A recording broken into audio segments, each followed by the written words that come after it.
The thing that you have to do before you talk about what is happening now, I think it's probably useful to go back, and you have to really start at the end of the great financial crisis. And the reason is there was a bunch of people coming out of the GFC who confused what the US government and some European governments were doing. At the time, there was the risk of a huge financial contagion. And so the US stepped in and the Federal Reserve started to use their balance sheet to buy toxic assets. And the ECB did that, and I think Japan did that as well. Anyways, a bunch of governments did it. And then there was this body of pseudoscientific economists who coined this thing called modern monetary theory, which basically said, hey, you can keep printing money and introducing it into the economy to smooth things out and to actually drive long-term growth. And it turns out that a bunch of government officials fell for it. And if you fast forward to 2022, so 14 years later, governments around the world had printed something to the tune of about 35 odd trillion dollars of money into the economy that should have never been there. So the thing to remember is like, we have not necessarily just been obfuscating true supply demand in the last 6 or 8 months when we've been talking about a recession or inflation. We've been actually doing it since 2008. It's just that it's been building up in the system. So one of the things that we have to realize is that all of that money somehow needs to get destroyed in some way, shape, or form if the true economic equilibrium is meant to be found. What is true supply? What is true demand in the absence of government sloshing money around, trying to prop up things that should not be propped up, or buying votes, or all the grifts that these folks have engaged in the last decade and a half have to get undone. So that's the backdrop. So if you think about taking $30 trillion out of the global economy, you're talking about almost, I think it's 85 trillion is the world GDP. So it's almost half of an entire year's worth of global GDP. It's going to take 3 years probably of the slow, meticulous, running off of money, not reintroducing new money. So it seems like we're at the beginning of something that's going to be long and drawn out. And that's separate from whether we're in a recession or not. That's just the bear market that we're in, right? And so you have to look at asset prices today as a microcosm of a much larger trend that has to be about fake money pushing asset prices up, and now taking all that fake money out and finding out what the real price of something is. And I just don't think that takes 6 months. So for all the people that were, fingers crossed, hoping that this would be the end of it, Fed raises 75, we're done with this, they're going to raise 75 more. I just think that's not how it's probably going to be. It's going to take, 24, 36 months. That may mean the bottom doesn't happen for another 18 months. So I think we're in for a lot of choppy market action. We may not be negotiating against Russia, but we're enabling them to print enormous surpluses. Meaning, I don't know if you guys saw, but there was an article today. Janet Yellen is traveling around basically convincing folks to not include Russian oil from a bunch of import bans so that these Russian oil tankers can be insured. Why? So that they can sell this oil to places like China and India, etc. The ruble's at a 5-year high. We push for all these sanctions. Europe gets on board and says, we're going to do it and we're going to take. And then we go around Europe and basically say, well, we kind of want to fight this proxy war, but at the same time, we want to try to fix inflation. And we didn't mean to cause this. And it's completely disorganized what's happening. Okay. Look, here's the thing. I think we have to also be sensitive to the fact that the Fed operates on a certain class of data. And that data in the 21st century is pretty pathetic. There was an article, I think it was in the New York Times, that really walked through how CPI is. And it's a bunch of people that work for the government that walk around with iPads, building relationships with local businesses in all these random places all around the country and asking them to, chit chat for 15 minutes and do these surveys. Now, you would have thought that in 2023 or 2022, what the government would have said to Visa, MasterCard, American Express, all the payment rails, the banks and Stripe is, send me a feed in the following structured way so that I can actually have an absolute precise sense of inflation, because inflation really only occurs when a good or a service trades hands for money. And you calculate what did that thing trade at the day before and what does it trade for today. So you could get an absolute precise sense of it. Instead, we do this random sampling thing. If you read this article, your takeaway will be, oh my God, very rickety. And it drives an enormous hammer that we use to try to manage the economy. That's the first thing. I think you need to buckle your seatbelt because the next 3, 4, 5 months of CPI will probably be very, very bad. 7, 8, 9%. Why? There are a handful of components that have gotten completely run away. Number one, the biggest one is rent. And so rent works on a 3-month lag. We're going to reintroduce what the true owner's equivalent rent is into CPI. So we can already forecast that CPI going up. Oil is at $105 a barrel. Russia is basically trying to break the back of Europe by now messing with their nat gas supplies. The German energy minister yesterday said that if that happens, it could be a contagion equivalent to Lehman Brothers with respect to energy.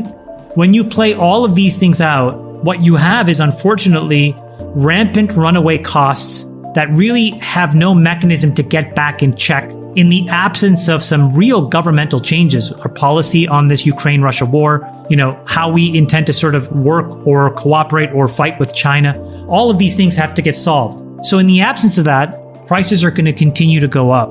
And so what does the Fed do? How does it throw away what little credibility it has left when there's 8 and 9% inflation prints and saying, we think we're done for right now? You can't do that. So they will overcorrect because there's just going to be so much pressure for them to act. All roads, I think, lead to lower equity prices. We've seen the first wave, but now it has to touch all these other areas. For example, we have gotten totally drunk on debt as a country.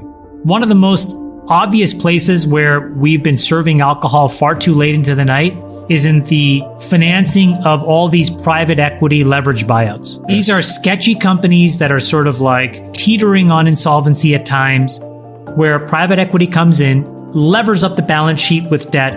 They price it right to the edge of what's legally allowed or what's financeable, and then they go do it. But that's all assuming the economy continues to grow.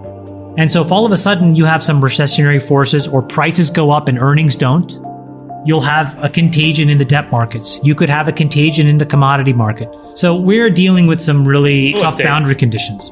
I do think that we can know these things without sampling in such a porous way. And now, we're going to look, we've had a system of overcorrecting and undercorrecting for years.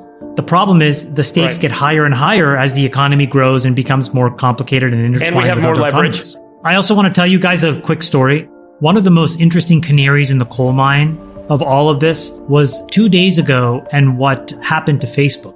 And this sort of ties a lot of this stuff together in terms of economics, inflation, asset prices, equities. Everybody was saying, oh gosh, the market's going to rip on the open. We were closed for Juneteenth. And then on Tuesday, the market, the S&P was up like 250 basis points, 2.5%. And the NASDAQ was also up, call it maybe 300 basis points, roughly. But Facebook was down like 400 points, right? So it's a big spread.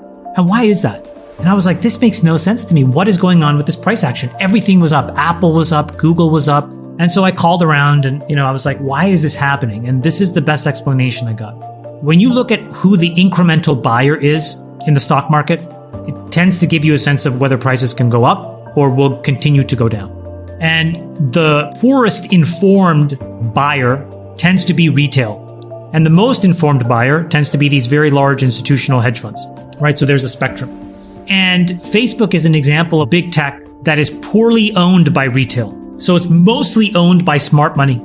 And the case that smart money makes for owning Facebook is that it's got an extremely cheap price to earnings ratio. So you must own it. And what they said was that looking at the tea leaves of consumer demand, what they actually re-underwrote was that actually it's not that the price to earnings was cheap, it's that the E in PE was just wrong. And if they pass through all of these increases in inflation and, their earnings expectations into Facebook, it's actually more like fair value at a lower price. That's why they sold it so much on a day where the market was up. Now, why is that important?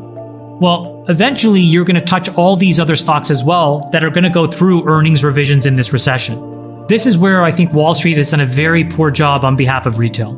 If you look at the average estimates of earnings, you will be shocked to hear that Wall Street actually has this year being record earnings, next year earnings continuing to go up. How is that even possible? How do you see earnings continuing to go up into these prints like this when you cannot pass through 80, 90% increases in energy and COGS and whatnot? You have to sell fewer things because there'll be fewer people with jobs to buy things. I think Wall Street's wrong. And I think that earnings are going to go down this year and will definitely go down in 23. And so I think what probably happens is the entire world of equities needs to get repriced at a lower price. And in that, it's going to put enormous pressure on these cash-burning, non-profitable tech companies. Part of the government acknowledges that you have to really ring-fence and protect consumers. If you look at the securities laws, they're meant to protect them at all costs. But the reason is because sometimes you want people to make good decisions, and if you give them a bunch of firepower, they're just going to spend it. And what we really did was we gave folks just a ton of money. And what did they do? They acted rationally. They spent it. Now we have to take it all back. I don't think that's going to be as easy or as simple as people think. It's stunning that, the reason the stock market went up, dollar for dollar, was actually tied to the growth in the M2 money supply. The correlation was 0.92. So for every dollar that the Fed printed, the stock market went up by 92 cents. So it stands to reason that if the Fed is going to take $3 to $5 trillion of value out, then we have to re-rate the equity markets by $3 to $5 trillion at a minimum. And then you have to re-rate and re-baseline for earnings. And so that's probably another 20 or 30%. You're assuming that all of a sudden demand is stable, but it's not necessarily stable. In a demand contraction, yes, people get fired, but then also new job openings change. There's fewer of them. They're more specific. Again, we're at the beginning of the beginning.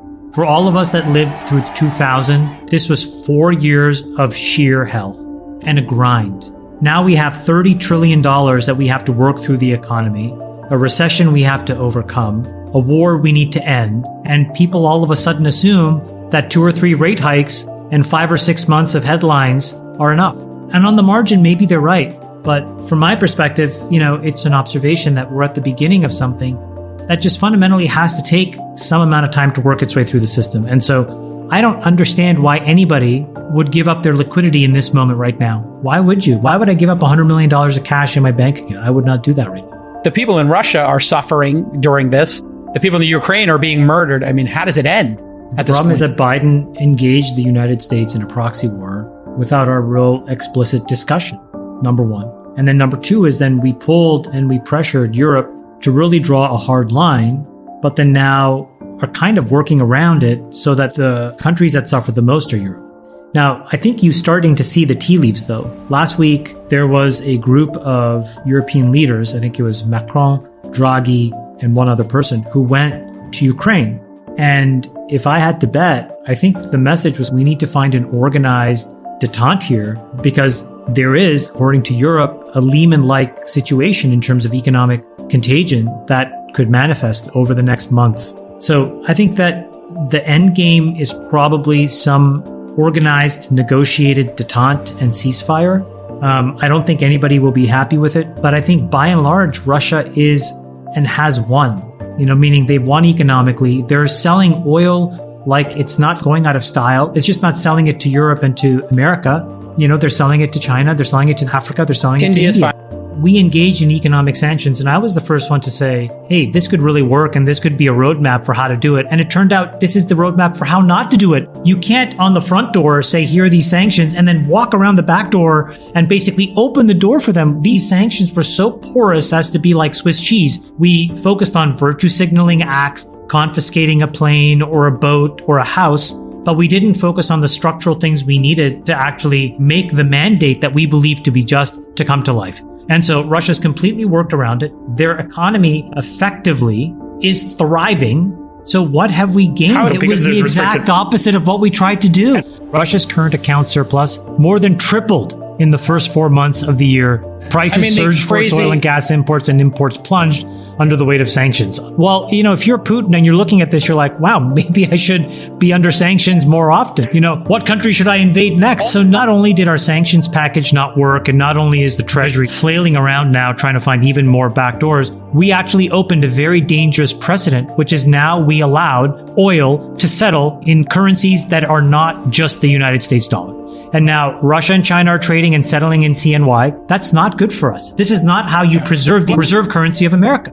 If you have a country that has existed in some way, shape, or form, the borders could be blurry, but roughly, for hundreds and hundreds of years, and in some cases thousands of years, where internally the population of that country views themselves, in a great way. They don't feel like their country is a meaningless nothing country. Any attempt to economically humiliate such a country tends to have failed in the past and will continue to fail. And there tends to be other countries who view it as, one of these things where, well, if them, then why not us? And then they sort of, in a backhanded way, support everybody. End up in this odd situation where we are picking fights we cannot win. And the consequences for us are economically really damaging. And Absolutely. then the consequences for everybody else to stay on the sidelines is like economic prosperity. That doesn't make any sense.